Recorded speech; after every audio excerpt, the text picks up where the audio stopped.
Germany gave the world some of the most respected automobiles ever built: Mercedes-Benz, BMW, Porsche. But here's a mystery hiding behind that reputation. Today, finding a brand new vehicle in Germany for around $1,000 is almost impossible. Yet 70 years ago, Germany became famous for building a tiny car that ordinary people could actually afford. So what changed? This isn't the story of a cheap vehicle. It's the story of why affordable transportation became so difficult to build.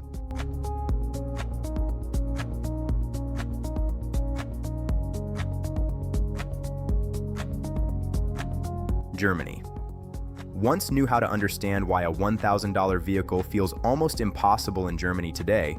We have to travel back nearly 70 years. Post-war Germany wasn't asking for luxury. People needed something much simpler: a reliable way to get to work, visit family, carry groceries, rebuild everyday life. In 1955, BMW introduced one of the most unusual cars ever made, the A. It was tiny. Its engine came from a motorcycle. Its entire front opened like a door, making it instantly recognizable. By modern standards, it looked almost too small to be practical. But for thousands of families, it was exactly what they needed. The Isetta wasn't designed to impress. It was designed to solve a problem. Fuel was expensive. Money was limited.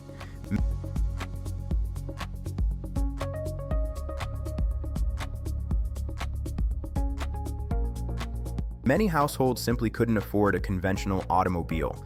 Instead of building more luxury cars, BMW built a vehicle that made personal transportation accessible to ordinary people. More than 160,000 Isettas were eventually produced, helping the company survive one of the most challenging periods in its history. That may be the first surprise in our investigation. Germany, now famous for premium engineering, once became a symbol of affordable mobility. The goal wasn't status, it was practicality, getting millions of ordinary people back on the road. Which raises an uncomfortable question. If Germany once understood how to build transportation for everyday people, why does a similarly simple urban vehicle today cost around $7,000 instead of $1,000?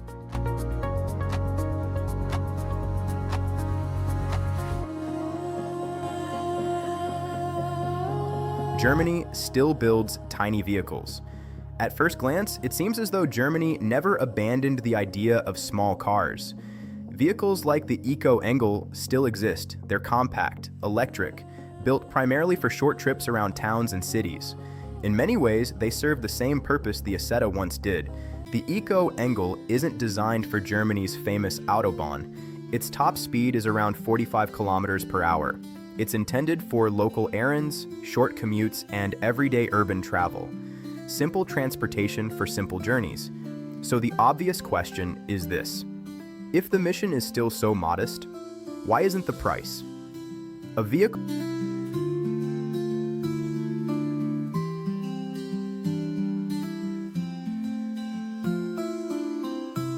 in this category typically costs around $7,000. Nearly 7 times the number that began this investigation. The difference feels too large to explain with inflation alone, or batteries, or wages. Something else is influencing the final price. That's where our investigation truly begins. Maybe the cost of a vehicle isn't determined by the factory alone. Maybe it's shaped by everything surrounding the factory, the regulations it must satisfy, the standards customers expect, the legal responsibilities manufacturers carry, the supply chains that support every component. If that's true, then we've been asking the wrong question. The real mystery isn't why Germany can't build a $1,000 vehicle. It's what makes a $1,000 vehicle possible in one market, but nearly impossible in another.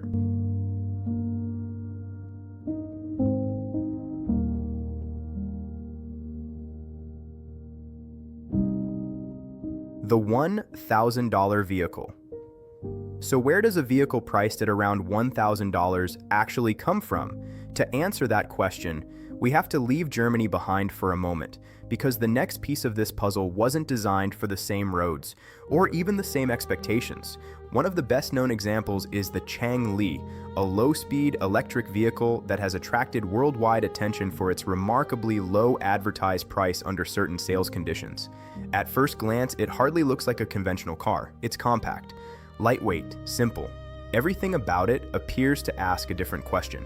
How little can a vehicle include and still move people from one place to another? The Changli isn't intended to cruise on high-speed highways. It isn't designed for long family vacations. It isn't competing with a BMW, a Volkswagen, or a Mercedes-Benz. Its purpose is much narrower: short trips,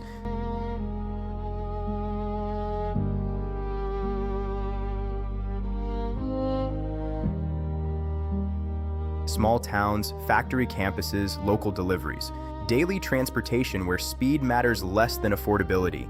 And that's the first major shift in our investigation. Many people compare the Changli to a traditional automobile simply because both have four wheels. But they were never created for the same job. One is designed around the broad expectations placed on a passenger car. The other is designed around meeting a much more limited transportation need. Once you recognize that difference, the $1,000 price begins to make a little more sense. But one vehicle alone doesn't explain how such prices become possible. To understand that, we have to look at the industry behind it.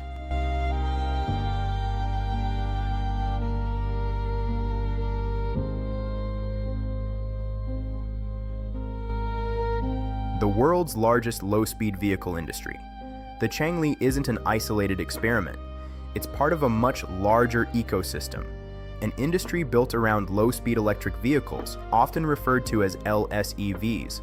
And one of the biggest names in that industry is Jinpeng. Unlike a company producing only a handful of niche models, Jinpeng manufactures a wide range of compact electric vehicles designed for different everyday needs. Some carry passengers, others transport goods. Some are aimed at commuters, others serve small businesses and local deliveries. The goal isn't luxury. It's practical mobility at the lowest possible cost for the intended use. That focus changes the entire manufacturing strategy. Instead of chasing higher top speeds or premium features, companies can prioritize simplicity, shared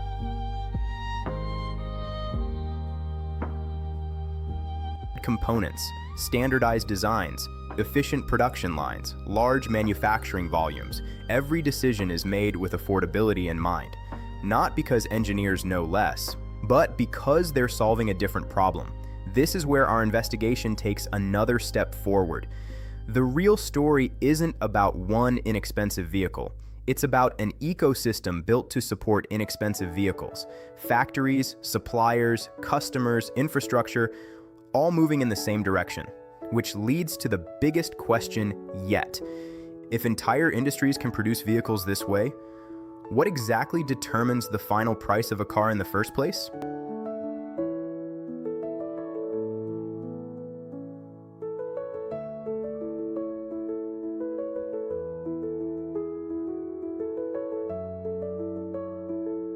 What actually determines a car's price?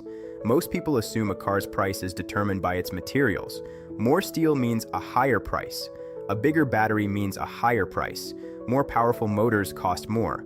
While all of that is true, it's only part of the story. Long before a customer receives the keys, every vehicle has already accumulated layers of cost. Engineering, testing, certification, safety validation, quality control, production tooling, supplier coordination. Every one of these steps requires time, expertise, and investment. The costs continue after the vehicle is sold. Manufacturers must maintain replacement parts, support service networks, honor warranty obligations, manage recalls if necessary, provide technical documentation, stand behind every vehicle they produce. Those responsibilities become part of the price every customer pays, even if they never notice them. Then there is scale.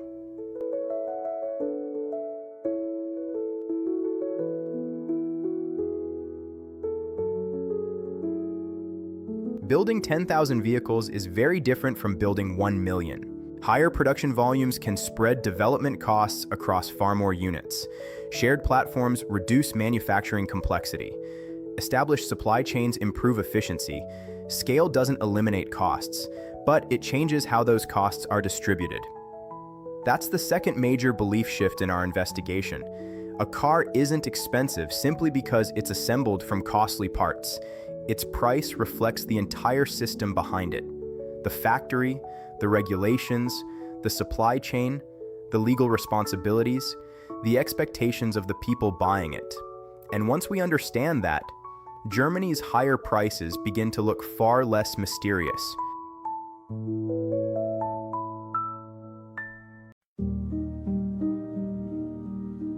Why Germany is different by now, one thing has become clear. This investigation was never about proving that Germany lacks the ability to build an inexpensive vehicle. Germany certainly has the engineering talent, the manufacturing expertise, the technology. The real question is why those strengths produce vehicles with very different price tags. The answer begins with expectations. A new vehicle sold in Germany is expected to do far more than simply move from one place to another. It must protect its occupants in a collision, remain stable at highway speeds, operate reliably through changing weather, meet strict environmental standards, and continue doing all of that for years. Those expectations influence every design decision long before production even begins. Then come the regulations. Before a vehicle reaches customers, it must pass a long process of testing, certification, and compliance. Crash performance, braking systems, lighting, electronics, battery safety. Quality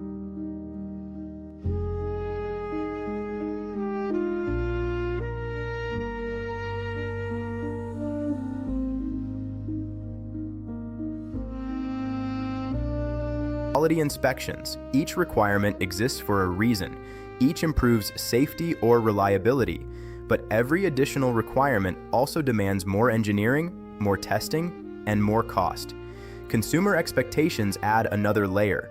Many buyers in Germany don't simply want transportation. They expect comfort, quiet cabins, modern technology, reliable heating and air conditioning, driver assistance features, long warranties, easy access to maintenance and spare parts.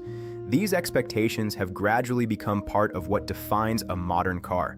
And that's another major shift in our investigation. Germany isn't building a different vehicle because its engineers think differently. It's building a different vehicle because the entire ecosystem expects something different. When regulations, customer expectations, manufacturing standards, and long-term support all move in the same direction, a $1,000 vehicle becomes far more difficult to fit into that system. Which raises an even bigger question. If building an affordable vehicle has become so difficult, when did affordable cars begin disappearing from the market altogether?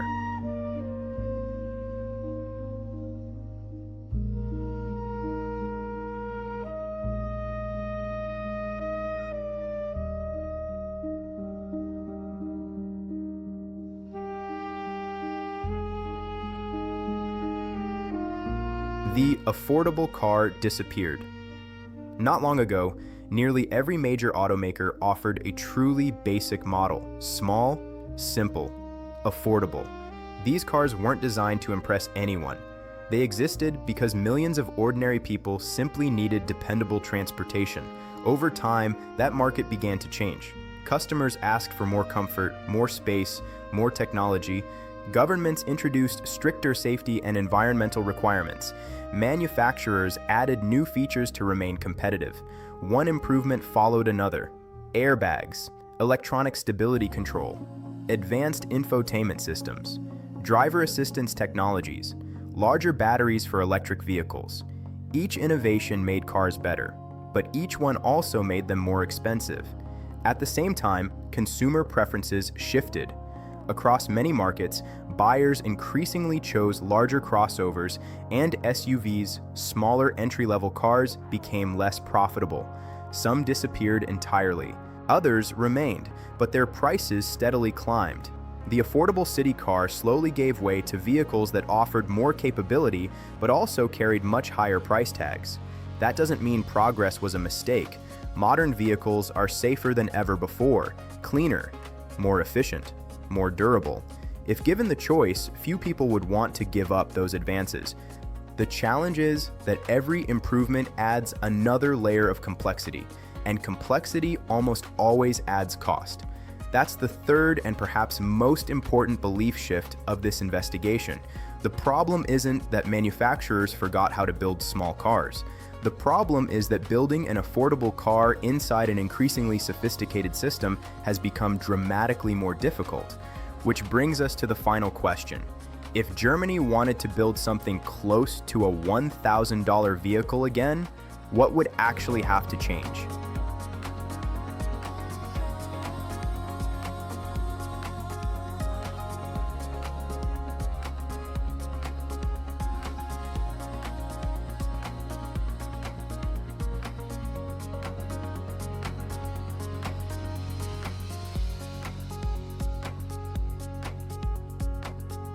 Could Germany build one again? After everything we've uncovered, the original question sounds very different. Can Germany build a $1,000 vehicle? Technically, the answer is probably yes, but that's also the wrong question. Engineers can always simplify a product, remove features, reduce performance, use fewer components, design for lower speeds, focus on short urban trips instead of long highway journeys. From a purely technical perspective, building a simpler vehicle isn't the greatest challenge. Making that vehicle fit into an entire ecosystem is. Imagine introducing a $1,000 vehicle into today's German market. Would customers accept its limitations? Would they be comfortable with its lower speed? Would they still expect modern safety features, long warranties, nationwide service centers, easy access to replacement parts? Those expectations don't disappear simply because the price is lower. Then comes the business question. A manufacturer doesn't just build a vehicle. It must support that vehicle for years, maintain inventories of spare parts,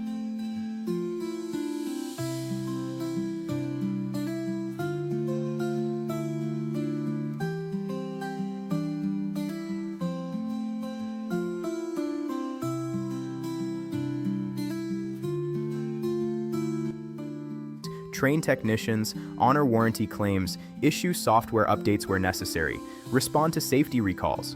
All of those responsibilities continue long after the factory stops building the car, and they all cost money. That doesn't mean affordable transportation has no future. In fact, Germany is already exploring new ideas: compact electric city vehicles, shared mobility services, neighborhood electric vehicles, subscription models, battery leasing. Different approaches to urban transportation continue to emerge. Perhaps the next affordable vehicle won't look like the cars we've always known. Perhaps it will belong to an entirely new category. Which brings us to the final discovery, because this story was never really about whether Germany could build a $1,000 car. It was about what that price reveals.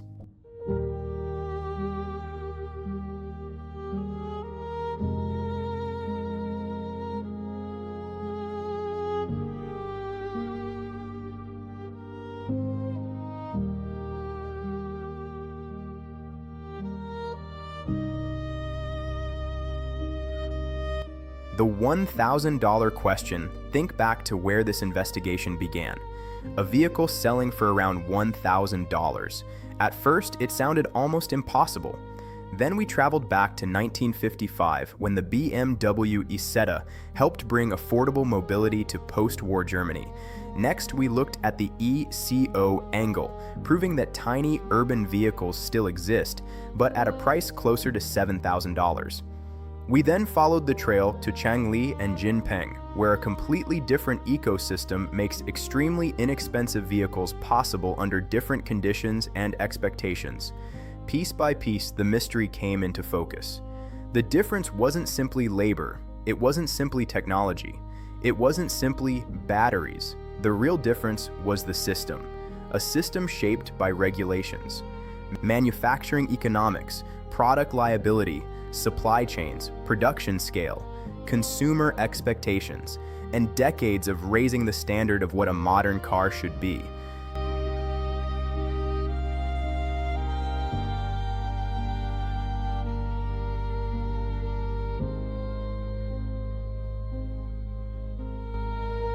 That's why this documentary was never about Germany losing, nor was it about another country winning. Every vehicle reflects the priorities of the society that builds it.